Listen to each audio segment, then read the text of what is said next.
Welcome everyone to another New Testament keyword Bible study. Today, the keyword is Satan. Yes, that's right, the devil, Satan. Now, as we begin this study, I need to ask you once more to remember that this series is not meant to be incredibly long and detailed. It's meant to be short and concise, to give you a peek at the text and inspire you to learn more. In every case, it's meant to be an introduction and a setting of the stage, so to speak. So, as well, in every case, I want to encourage you to go deeper into your studies if your curiosity is aroused. And maybe a word may connect with your life in a certain way. Today's word certainly deserves a deeper study, and for that reason, this video might be a tad longer than most of them. It still will be less than 15 minutes. Today's word is Satan, and it's a challenging word to take on, partly because of our own imaginations and images of who, or what Satan is. So before we start, I need to touch briefly on three concepts. And I ask you to consider them in light of our discussion. In fact, you should consider them in light of any biblical study that you do. The first concept is literalism.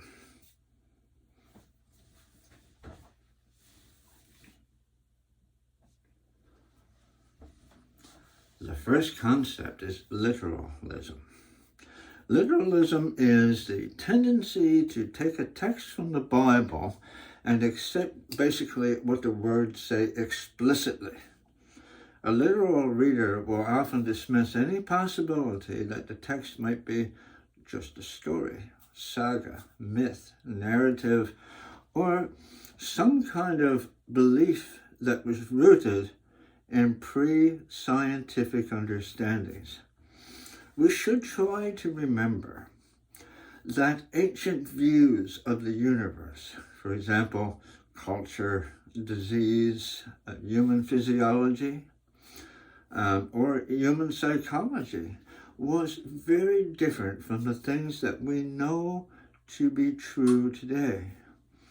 I try to remind people that God or science cannot be kept in a box. If we're searching for truth, then we must move from what truth is into a relationship with the God who is with us today. The second concept is called confirmation bias. Now, we all have biases in our own lives, and they are likely based on our own life experiences and even our links to communities and groups. I can understand, you can understand why we would want to be faithful to people and the church, for example, that has nurtured us and kept us together and made us feel safe. Now, religious and scriptural biases can be formed by our connection to people, to groups, and our connection to doctrines. Confirmation bias is evident when people defend a belief even though there is evidence that is calling them outside their comfort zone into a deeper understanding. In other words, to use a literal statement, don't tell me anything that I don't already believe.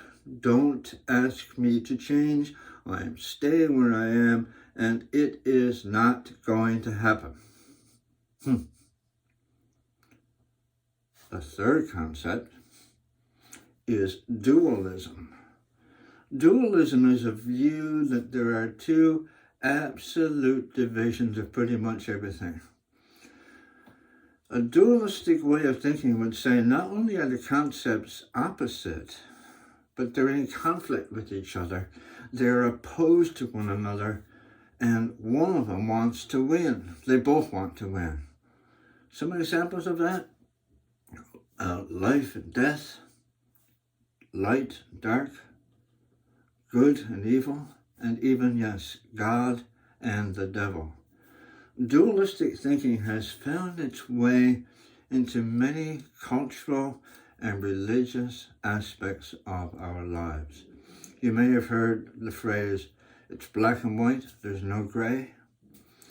An important thing to remember for this study is this, especially when we start talking about Satan.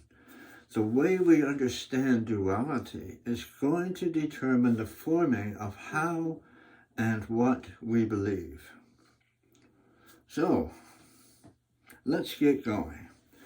Before we start to explore the New Testament concept of Satan, we need to look at the Old Testament. The name Satan stems from the Hebrew word Satan, which means adversary. It means accuser. In the Hebrew Bible, Satan was never used as a proper name. It served as a term to identify an adversary or an enemy. We note as well that in the earliest of Hebrew traditions, there was no devil, there were no demons, there was no heaven, there was no hell. Now, bear with me. I cannot resist offering you a few examples. When you read the book of Job, you are planted in the middle of a conversation between God and an adversary. God grants permission to Satan to test his servant Job. God is bragging about Job, and Satan is saying, well, yeah, let life go bad and let's see how faithful he is. And so God grants permission for that to happen. It's a life story. Life gets very hard for Job. We know that the book of Job is from the wisdom tradition, so we also know that it has a deeper message for everyone. It's a message about existence in a world that is not always fair. And so it speaks of the realities and the certainties of suffering in human life. That's why we can relate to Job so well, all these thousands of years later. In 1 Samuel 29, the term Satan is used to describe King David. David was running from Saul. Saul was the first king of Israel, and Saul was afraid that David was coming to steal his throne. David was the adversary. Also in Samuel, we read how the Philistine commanders feared that David might become a Satan. And by that they meant that he may become an enemy, or he might be the one who would ruin their goal of conquering Israel. Also in Samuel, Satan is used to describe David's nephew. Abishai attempted to convince David to kill Shimei, or Shimei, depends on how your pronunciation is comfortable, the Benjamite. David refers to him, his nephew, as an adversary. In 1 Kings, King Solomon, the wise King Solomon, reflects kind of sadly that he has no more Satans or adversaries to fight. He's using that term to indicate the enemies of his kingdom. In Psalm 109, the word Satan is used to describe an adversary who you are facing in the middle of a court battle. So friends, there's that part of it. Now, here's another challenge.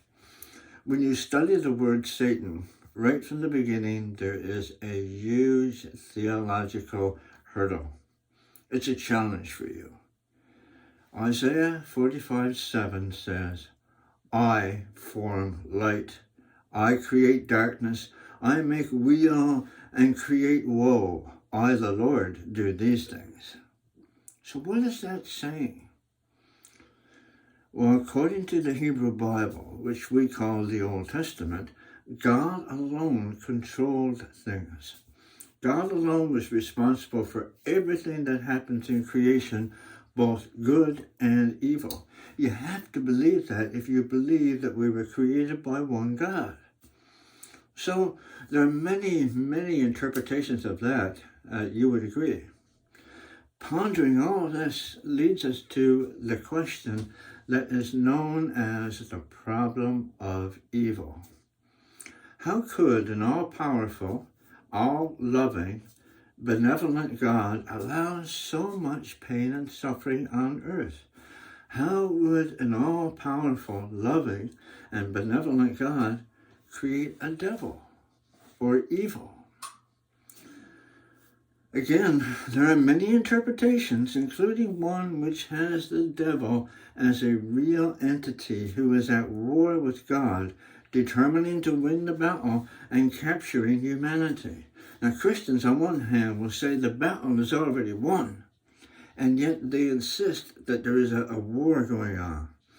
And in other words, sometimes people might say, well, we've won the war, but we still have to fight the battle. When you think about the essence of that, does that really explain human suffering? Does it really explain God's all-powerful nature and goodness? Now, I know it's not easy, but part of that, having these difficult conversations, creates an honest and authentic and genuine Christian community, doesn't it? We need to move away from pat answers sometimes and live in the pain and suffering that is a reality in this world. Now, let's move into Satan in the New Testament. In our key passage for today, Jesus is having the second of two consecutive conversations with Peter. Jesus had asked Peter who he thought Jesus was. The answer that Peter gave was the correct one. You are the Christ. You are the Son of God. And Jesus said, Peter, you are blessed because the Spirit of God has revealed this to you, not flesh and blood, not the principalities of this world. But in the next conversation, Jesus is shown as teaching his disciples that he must sacrifice, kenosis, empty himself on the cross, and die. And Peter shows just how much he really does need to rely on the Spirit of God. He begins to try and correct Jesus. He's so impressed with the Lord's power that he suggests there might be another way around this, Jesus. Jesus answers in a very abrupt fashion. Get thee behind me, Satan, for you don't care about things of God. You care about the things of human beings. Wow. He called him Satan. Do you think that Jesus literally called Peter the devil? I thought he loved Peter. Let's figure this out. The terms to describe an evil presence in the early writings of Christian tradition is varied. There's a few different ways they try to do it. And you're going to encounter these words: Satan, devil, demon, darkness, Antichrist.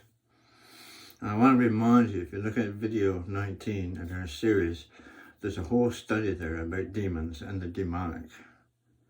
Now, in spite of all these words being there, I can tell you that there are two dominant terms that you will find in the New Testament. The term Satan is the main term you will find there. It's a Hebrew word, as I said, derived from the word Satan, which means to oppose or act as an adversary. That's the first one. The second one, the word devil, is there, and it comes from Greek translations of the Old Testament. The word is diablos, devil, and it entered the language of the church, as I said, through a Greek translation of the New Testament. New Christians and people in the Hellenistic world wanted to be able to read the New Testament, but they couldn't read Hebrew, so there was a translation created for them, and the words obviously took on different nuances. So that's where we encounter the word devil. Now, in the New Testament, Mark and Paul show a preference for the term Satanas, or Satan. Matthew more frequently uses diablos, or devil. So there they are. But you can see they don't really mean different things. All right, so now let's unpack that a little bit for her. What about these passages that seem to refer to the devil as a real entity? Biblical images in the New Testament occasionally refer to the evil one. It's easy to conjure up, sorry about the pun, images of some demonic figure moving about the human landscape. It's not hard to do. We can do that very easily today, especially with all the movies and all the 2,000 years of pop culture and stories about the devil and Beelzebub. It's easy to do that. But it's generally agreed that when Jesus teaches his followers to pray and says, "Deliver us from the evil one," Matthew chapter 6, the actual literal translation of the Greek says, "Deliver us from evil." Deliver us from the evil. And it's also agreed that the New Testament words may allude to a personified Satan. The overall intention is to describe evil as a force that comes against people. There's a word that is connected to Satan or Satan, ponderous, evil, describes that very thing. Attached to this adversary are images of sickness, living in pain, a spoiled life or mind that is in poor condition, someone who seems to be controlled by circumstances that there is no explanation for. As well, ponderous means ignorance, selfishness, anger, viciousness, or immorality. So the personification of Satan has ancient roots in folklore and story. 2 Corinthians refers to this character named Beliar, or Beliar. Beliar is used interchangeably with Satan or the devil. So there is a personification of this ancient character who emerges out of past cultural histories, perhaps the Babylonian culture, Assyrian culture, something that other people saw differently than those who wrote the New and the Old Testament. In fact, Mark chapter 3 is the one that describes how the scribes were trying to discredit Jesus. You would know that passage. And the image that they present is that he's possessed by Beelzebub.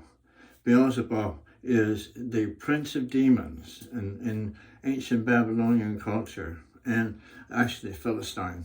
And they say he casts out demons by the power of demons. That's as good as they can come up with. And the idea, of course, was that a house divided against itself, so to speak. So, but here's the point. Beelzebub was a Philistine god who was worshipped as a good god, a benevolent god when he was worshipped, but the early Christians turned him into a adversary, a Satan. Make sense? All right. A couple of other notes. The New Testament recognizes the power of evil and does indeed personify Satan. You think about the story of Jesus in the wilderness.